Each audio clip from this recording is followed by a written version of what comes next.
that was fighting for gay rights, and people were killed.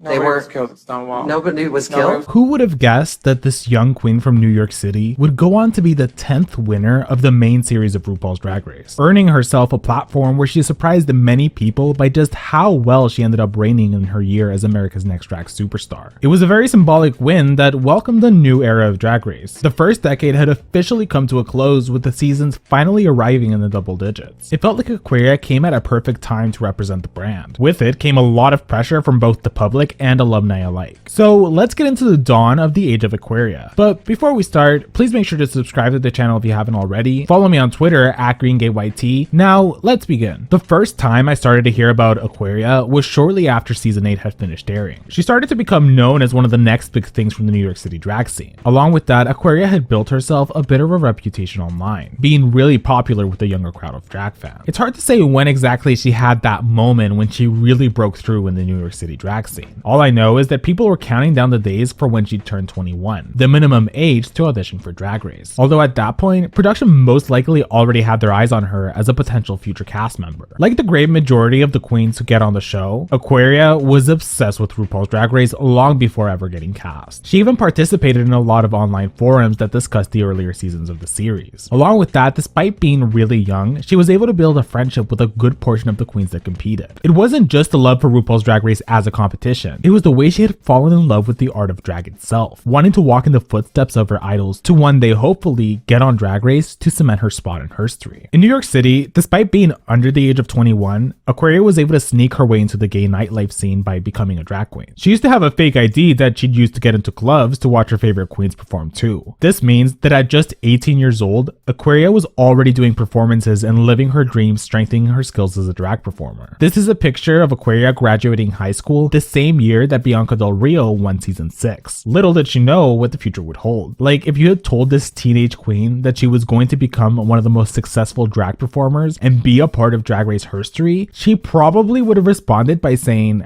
"That makes sense." From this point on, with every year that went by, Aquaria's popularity online began to grow. Since she had to be 21 years old to compete, she had plenty of time to get in touch with herself and her drag persona. The first time Aquaria officially performed was at a bar called Boots and Saddle in the West Village of New York City. She was opening for none other than Yua Hamasaki. In fact, one of her very first performances at a bar was a rendition of Sia's Chandelier, which was very 2014 coded. Aquaria's legit 18 in this video, which is kind of wild. She was actually really fun to follow on social media in her come up years because she was very much in line with the meme culture that many of the younger fans knew about. She would do makeup looks like her as James Charles, or her being the confused math meme that was 2017 coded. I feel like that's why a lot of younger fans saw themselves in her. She was the youngest queen in the cast and voiced about how most of her inspirations were queens that had competed before her. Aquaria, being so well acquainted with anything that had to do with Drag Race, translated a lot into her personality that was present with a lot of her looks and performances. The time period of the season 10 promo release was awesome because this was straight up one of the best, most put together promo videos of all the franchise. I feel like there's just so many layers to it, including not just the set they built, but also the music and choices to have Ru look so good in that black and white bodysuit. Lastly, it was a really big achievement for the show to have even lasted as long as 10 seasons. When we also consider the fact that VH1 had just become the main network for Drag Race, this means that this season would be the first main season to be able to have presumably a much bigger budget and a lot more exposure. As I said before, it was symbolic because Drag Race had officially gotten to the double digits of their main series. It was also the beginning of 2018 by the time it began airing, which was right after All Stars 3. So in a way, it was one of the first times where now it was sort of guaranteed that All Stars was going to be happening a lot more frequently, as opposed to the 4 years it took between the first and second, or the 2 years it took between the second and the third. My first impression for the promos at the time was that I was truly excited to see Aquaria. While she hadn't been on the show, in the years leading up to it, she had built up a solid enough reputation not only just in New York City, but online too. So many of the diehard fans like me were aware of who she was before she got on the show. That being said, most of the general audience automatically pinned her as what looked like to be the fashion queen of the season. In a way, it was disappointing that she never got the opportunity to lip sync for her life within the normal episodes of the show. Part of me also thinks that maybe Aquaria low-key wishes she had gotten to lip sync for for her life just for the sheer experience of it. Cause really, she would have slayed whatever song they gave her. There's a lot of aspects from the time she's first introduced to us in the promo for season 10, all the way to when she made it to the grand finale. At first, audiences had a hard time really understanding who Aquaria was as a person. In fact, the first couple episodes, while Aquaria was doing a decent job in the challenges, she wasn't translating herself in the final edit in a way where people felt like they knew her, or liked her enough to want to root for her. Yet as the season goes on, she quickly got comfortable in competition, and began to have moments where it felt like she was letting her guard down a lot more than when she first started the season. Subsequently, when we consider that one of her first storylines was the whole situation that happened in Untucked on episode 1, where the Safe Queens were talking about how Miss Cracker was known in New York City for looking a lot like Aquaria, with many people confusing them with each other. And on that particular episode, Aquaria and Miss Cracker had similar makeup styles, which made some of them say that maybe Cracker had copied Aquaria, to which she herself agreed, adding that it was actually quite the frustrating situation. One weekend, I did a party in a yellow latex dress with a poofy sleeve, with a heart cut out here, and a flare skirt. 2 weeks later, Cracker shows up, yellow vinyl dress, circle cutout, poofy sleeve, and flares around it. That's not a coincidence. Yeah. Yet later on, the Vixen brings it up in front of all the girls, resulting in Aquaria seemingly backtracking and not wanting to bring the same energy to Cracker's face that she had before. This sets up a small rivalry between her and the Vixen that would come to fruition in the episodes to come. There's this theory that she and Miss Cracker were supposed to have the main rivalry in the season, especially considering their history from the New York City drag scene. But since Cracker and Aquaria both went out of their way to not turn it into an important topic throughout their time in the competition, it didn't really have the impact that production probably expected it would. There was also that infamous moment when Miss Cracker reacted to the season 10 finale at a bar, and people noticed that she didn't seem the most excited about who had been crowned.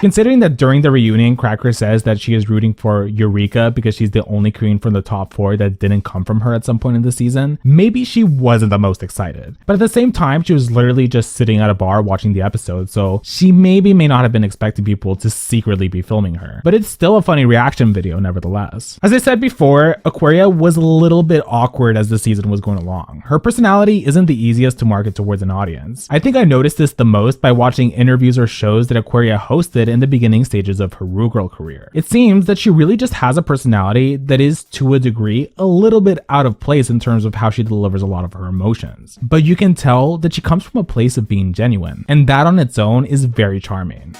I don't define drag. Drag is defined by me. Plus, it was more of a cause for celebration because she was finally living her dream of being on the show. By episode 2, she delivered one of the first looks that she had brought to the main stage, which a lot of people consider to be one of her least impressive looks. Yet I appreciate all the detail around this construction. It felt very futuristic alien vibes, and it was a nice way to get acquainted with the type of drag that she was going to be delivering in the weeks that followed. When Aquaria accused the Vixen of being negative in the workroom because she didn't think something she said was funny, the Vixen was rightfully upset at this characterization and wanted to make a point to nip it in the bud. A notable storyline in the beginning part of season 10 was the short rivalry between her and the Vixen. It was clear, at least from an audience perspective, that it felt like Aquaria enjoyed dishing things out, but wasn't able to take pressure from other queens like the Vixen throwing it back at her, only twice as worse. This climax, of course, when in Untucked, Aquaria breaks down crying after arguing with the Vixen, to which Vixen calls out that Aquaria crying has now set up an ongoing narrative that she's an angry black woman coming for the fragile white queen. I remember being very surprised that the Vixen's statements had even made it to the final edit of Untucked, because the discussion of racism within the fanbase had come up online in many discussions from the queens that competed on previous seasons, but never had it been addressed directly on the show. It felt in a sense like Drag Race was taking the opportunity to take responsibility by trying to create a conversation around the topic. Right after any episode aired where she had any type of confrontation with the Vixen, she took to social media to make statements about why people should not be directing their anger at the Vixen in an attempt to defend her, and instead make the effort to actually hear out the things that the Vixen was bringing up on the show, adding that she fully agrees with everything that the Vixen was saying in regards to the way black queens were treated by the fanbase, and that we should take the opportunity to listen to people's experiences rather than simply try to shutting them down. Aquaria would go on to win 3 challenges on the season. The first one being episode 4 when she won the ball after delivering 3 looks. This was the episode that cemented her as a fashion queen of the season. You could tell that there was something special about Aquaria because most of the runways was so polished that it just seemed like a lot of money had been put into what her eyes were being blessed with seeing. Her second challenge win was episode 7 when she won the Snatch game after playing Melania Trump, with her third challenge win being episode 11 after winning the Evil Twins episode, which is coincidentally one of the worst episodes in Drag Race history, but that's a story for another day. I actually think one of Aquaria's best looks this season was the one she showcased on episode 3. Her feathers runway was beyond stunning as well, probably because of the fact that it carried so much story with it. Like, this bird-human hybrid that is so visually stunning has been shot by an arrow and seemingly dying as she walks down the runway. It's the level of drama that you expect from queens that think of all the details in what they present to the judges and viewers alike. She was one of the most polished queens we had ever seen up to that point. Although in that same respect, season 10 was just an elevation in general for the runway looks. Even Eureka was doing a very excellent job with how she knew her body well enough to provide some really eye-catching looks that not a lot of big girls are able to do. It was the season where I think everyone knew that moving forward, queens were going to have to be spending a pretty penny if they were going to have a chance at impressing the judges with their looks. The best way to describe the airing of season 10 was that it was the dawning of the Age of Aquaria, and quite frankly, many of us were excited to finally see her on TV. Like most gay teens, Aquaria tended to obsess over strong female characters in the media, including anime characters like Jessie from Pokemon or May Valentine from Yu-Gi-Oh! For Aquaria, she viewed many of these women as inspirations for her drag persona. Learning different attributes that she admired from women eventually led to her developing a self-confidence that is not present in everyone. She walked into season 10 saying to both herself and producers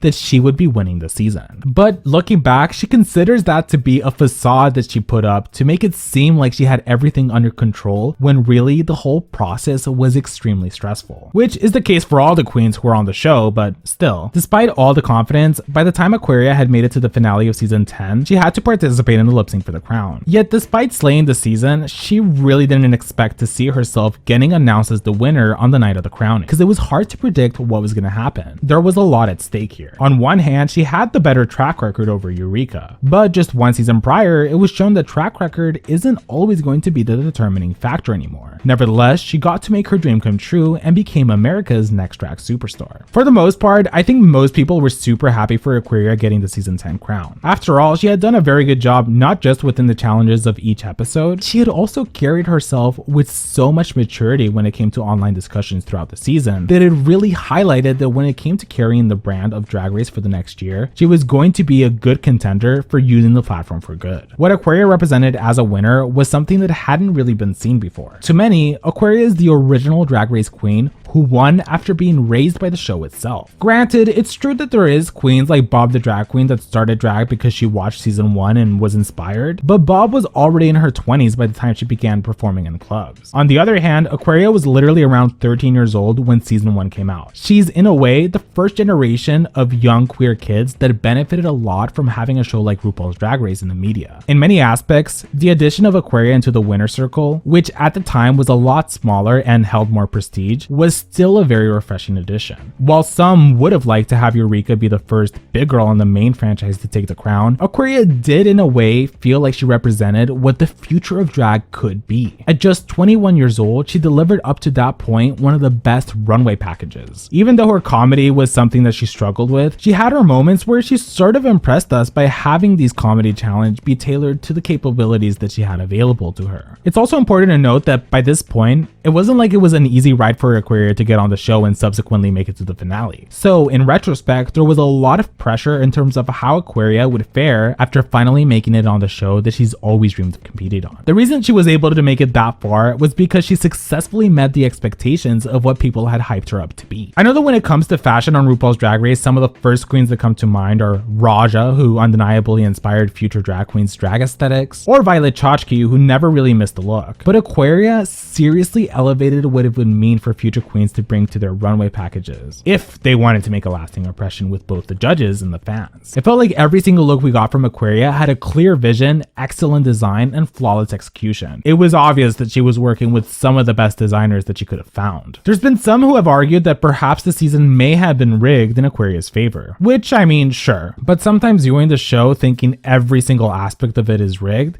is sort of an exhausting way to go about things. I mean, yeah, was there questionable moments like when they did the double save in the finale despite the many accounts that Eureka had done a better job? Sure. But we also need to acknowledge that it wouldn't have made much sense to have any one of these queens go on to the final lip sync alone, considering they were going to be up against Cameron Michaels, who despite being a good performer was very obviously not going to win the season. It sort of adds to how no one really expected the situation that happened with Age of Aquaria with the horrible fail of the butterflies, because I do think it would have been Cameron's time to go. Plus, we can't deny the amount of success she had with her reign in the years that followed. When it comes to people who question the validity of her win, she straight up says that season 10 showed a lot of her talents and she slayed the competition. Where even in moments where she did bad in a challenge, she still didn't entirely suck. Which, to be honest, I agree with. After a queen wins a season, there's an expectation that they're going to continue elevating their level of drag, to the point that by the time you compare them to how they looked on their original season, you can tell the elements of their drag that they've honed in on to perfect. Aquaria has managed to improve her makeup style, and constantly going outside of her box in the years since her season, which is saying a lot since she was already proving her versatility in the runways we got on the show. Yet, what was probably the funniest part of Aquaria's reign was when she had to help host the season 11 reveal a year after her season aired. An event that has gone down in history as one of the most infamous moments within the Drag Race lore. It involved each queen on season 11 getting a short little interview with this gay person, which was fine, but it was then followed by each queen having to join Aquaria in a room where they'd have to participate each in a different random challenge, where many queens were left questioning if it was worth it for them to even be on Drag Race.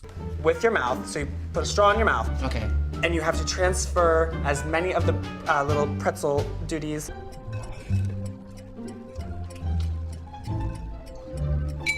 When the season 11 reveal happened, it was so awkward to watch that the feelings of cringe it induced into everyone living on the planet resulted in World of Wonder making sure that any record of the live stream was removed from the internet, which makes sense because it was pretty controversial at the time, even resulting in Aquaria publicly calling out VH1 for making her do that reveal, because it was as if they wanted her to appear at the season 11 finale without an ounce of dignity left in her body, adding that her only role was to embarrass every single contestant, instead of uplifting them and herself to show the world about the art of drag. I guess the biggest lesson we got from this situation is that you don't always have to reinvent the wheel. A simple little runway moment, a short interview with each queen would have been fine. We didn't need to see them playing these weird games. Regardless, Aquaria addressing fans throughout the years became a very common theme for her. Anytime you see her make public statements, they tend to be very well articulated and researched, especially when it comes to issues with social movements going on in the world, which again is indicative of the type of influence that we needed within the Drag Race queens, since a great portion of their audience is younger fans. Moving on, it's weird not to think of Aquaria as the young drag queen that entered season 10, with a belt around her chest, a turtleneck, and a dream to become America's Next Drag Superstar. But I wonder how it must feel for her that now, more than 5 years after her season aired, she's become one of the most recognizable names of the franchise,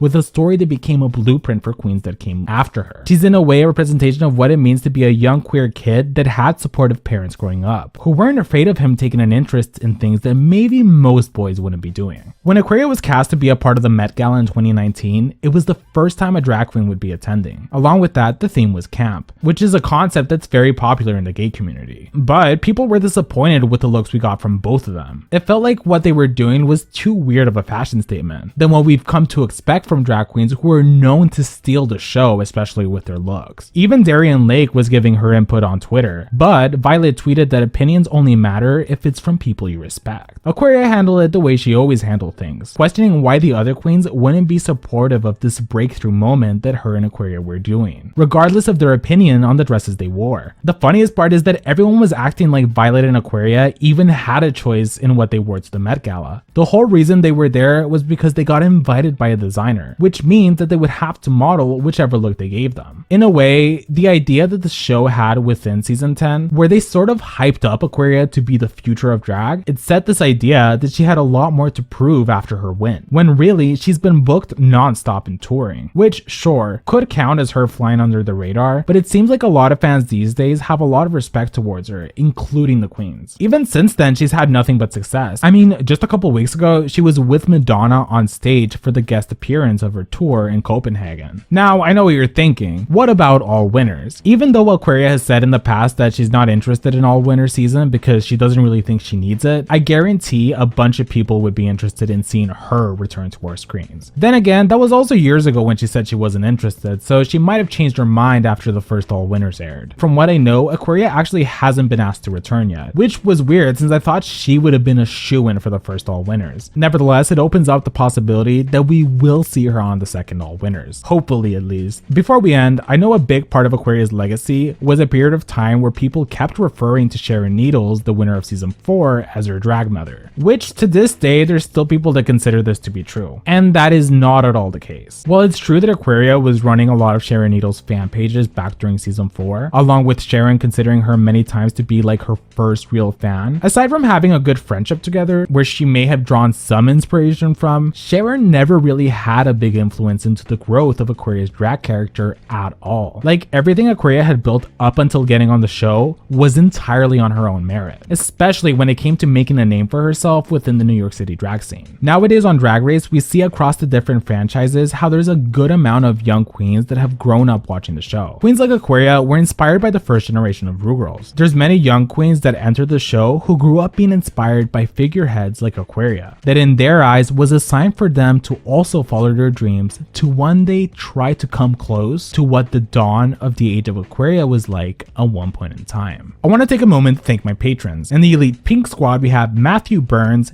Gay Uncle, Wendell Norris Realtor, Tyler Hendricks MD, Poppers Alberta, Sari Tish, and Natasha De Leon. In the Green Squad, we have Azure, Cayman Rider Furry, Franny Fishtsticks, Edgar Allan Pup, O Nicole, The Only Sean, IJS, Jade Lee, Ashley Ivy, and Not a Punch, It's a Keek. If you'd like to see your name on the screen, you can support me on Patreon. The link will be in the description. Thank you guys so much for watching this video. Please subscribe to the channel if you haven't already. Follow me on Twitter at GreenGayYT for updates on future content, and make sure to leave a comment telling me what you thought about this topic. I'll see you guys next time.